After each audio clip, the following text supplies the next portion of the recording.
my Hall of Fame friend and compadre, colleague, my friend, Hall of Famer, Deion Sanders. How are you, Prime? Humbleness. Love you, man. Appreciate you. I love you too, Deion. With you. The draft-a-thon was unbelievable. I'm upset that we weren't seen on television, which we should have with the star-studded cast we had. Yes. Although I got to tell you, I playing Starsky and Hutch on the night. That's. I got to tell you, Deion, the way that started, I did forward to NFL Network Brass, and they might be working on it right now, that the first 45 minutes of that Draft-a-thon Live was a television show where it was you, me, and Kevin Hart to start, and then Michael Strahan joined, and then Bob Kraft joined. He went off to the Patriots draft when Russell Wilson joined in from what appeared to be a party bus parked outside his home.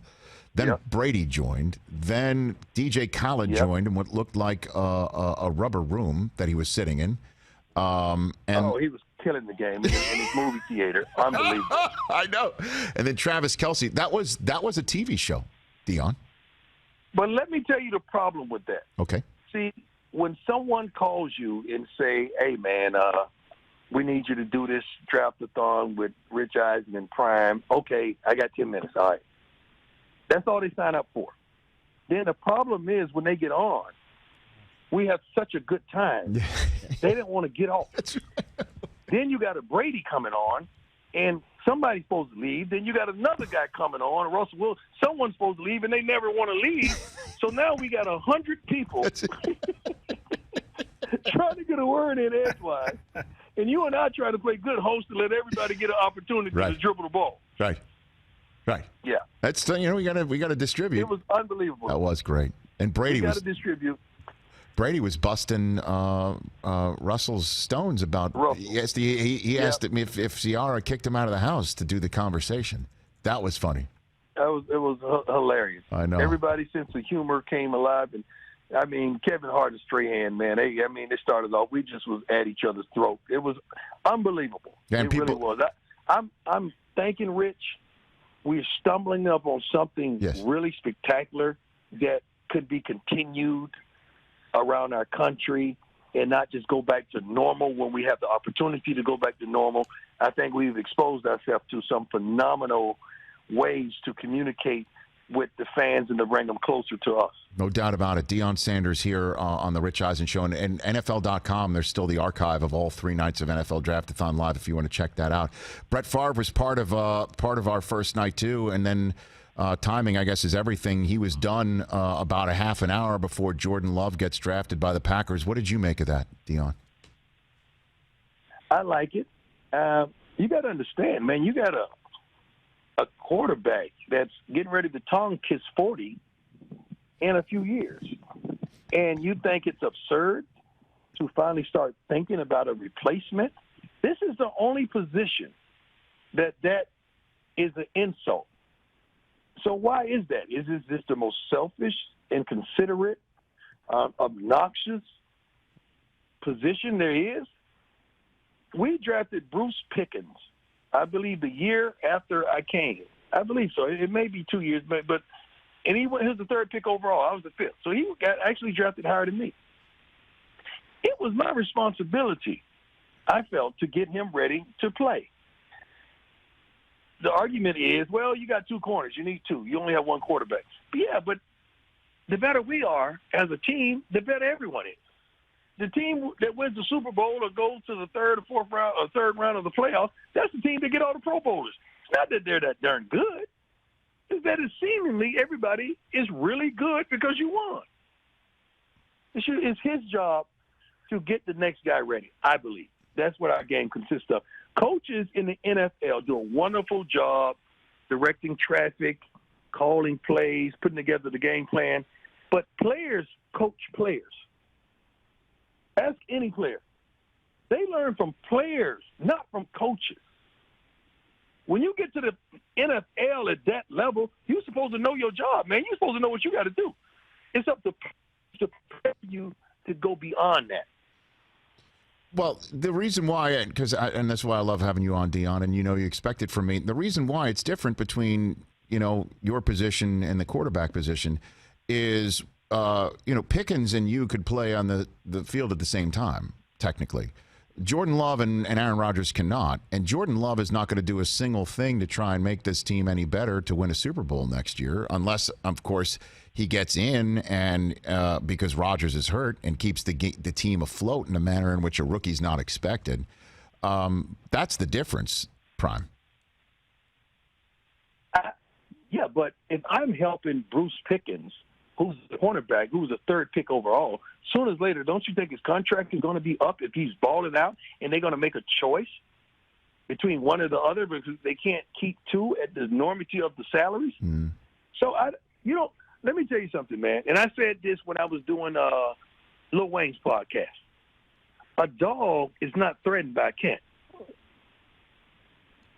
And I want you people out there listening to really understand what I'm saying. A dog is not threatened by a cat. Rich, you've had some of your dearest friends. You've had your wife. You've had some darn right out communicators host your show when you going on leave. Including you. Do you worry about them taking your show? Did you worry about us taking your show? No, because you're a dog, Rich. You don't worry about a cat because your gift is your gift. We always talk about team until it comes down to us. So are we really a team, or we're a bunch of individuals playing a team sport? Well, I guess you didn't teach Pickens all that well. He had 2 career interceptions, Deion. Well, you could. Hey, I could put the fishing rod in his hand. I can't teach him how to fish. I can take it to the lake and put it right there at the point where we see the fish. I can't teach him and show him how to catch it. I taught him everything I could. So Rodgers, in your estimation, that's a good one. So in your estimation, Rodgers should be just fine, all chill, not a big deal. Just go and ball out. Well, and by all accounts, with the exception of Favre saying he was a little surprised by this, that's what Rodgers has done, is welcome the kid and gone to work. He's supposed to. Right. If you're the leader, what's the C on your chest? What does the C on your chest mean? I thought it was captain. Right. Not coward, not coveting. No, man, you got to help that next man. That's what team is all about. That's what it's all about, man. So then what I mean, Favre didn't even play my position. I thought it was my responsibility because I saw a gift and I saw something tremendous in that kid when he came to Atlanta. It was my responsibility, man, to stay after, work with him, talk to him about life, try our best to do what was good for him and every player that I played with. That's what we're supposed to do. So what's Rodgers? That's what Jim Nantz did for me. That's what you did for me at the network. A dog ain't threatened by a cat, man.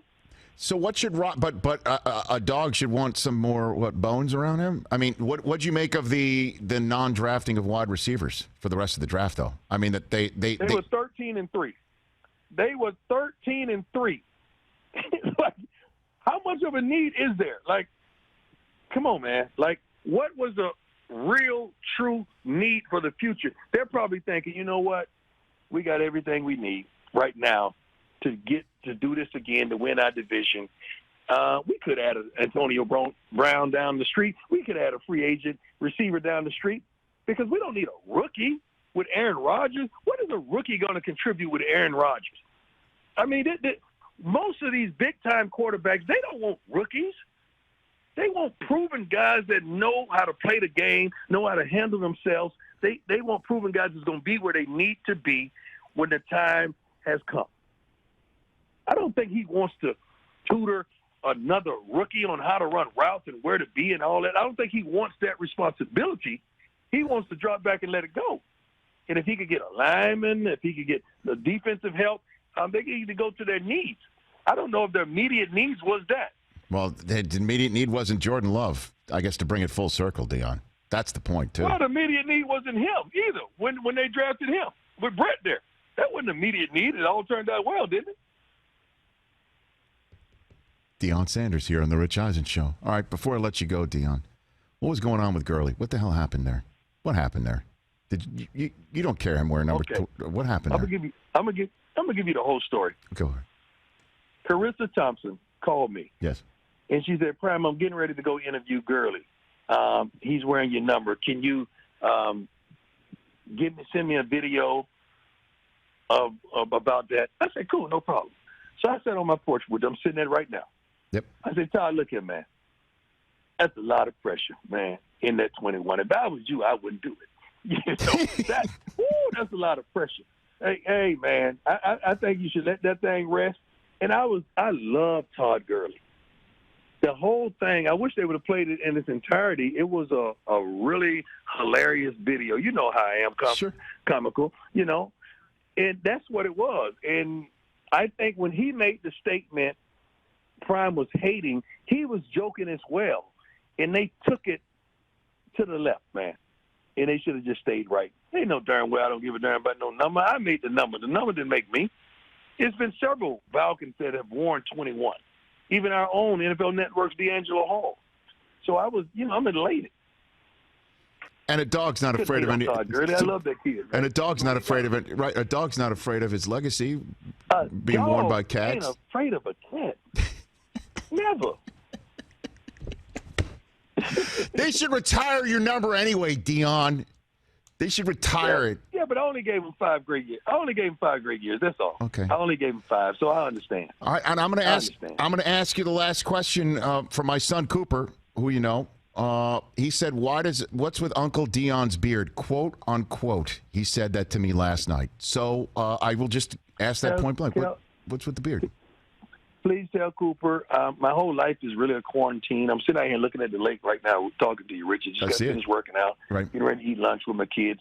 Probably going to do a little fishing right after I eat lunch. Mm-hmm. I'm country prime right now, man. I don't have really too many television responsibilities. Right. I do. I'm at the age and stage where I don't care what people think about me. I feel like I look great with my greatness. But it's just a setup. Because when I come back in this world, this country goes back to normal, I'm going to look so darn young. It's going to be like I'm a new guy.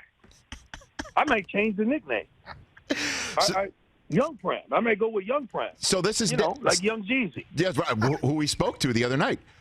So I love him. So the beard is basically another version of the hair on top that you're going to be another comeback player of the year, a 2-time comeback player of the year. Yeah.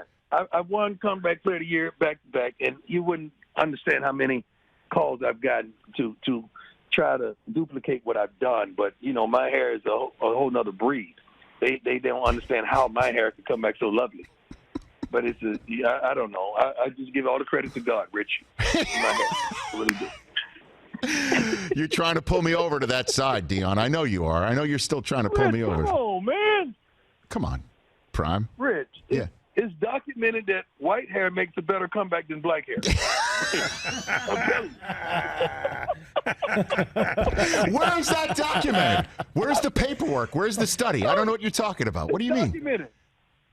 I talked to the Surgeon General. I just talked to him yesterday. He told me that. He told me to make sure I tell you that. All right, Prom. Enjoy fishing and lunch and your family. I love you. Thanks for the call. All right. Love your humbleness. Tell everybody there I said hi. You got the best darn staff. Truly, you live in the Bible. When they say that Rod and that staff, they comfort me, you got some people that'll comfort you, man. I love those people. Everybody back there. They feel the same way. Thanks, Prime. Love you, Prime. See you, bud. That's Deion Sanders.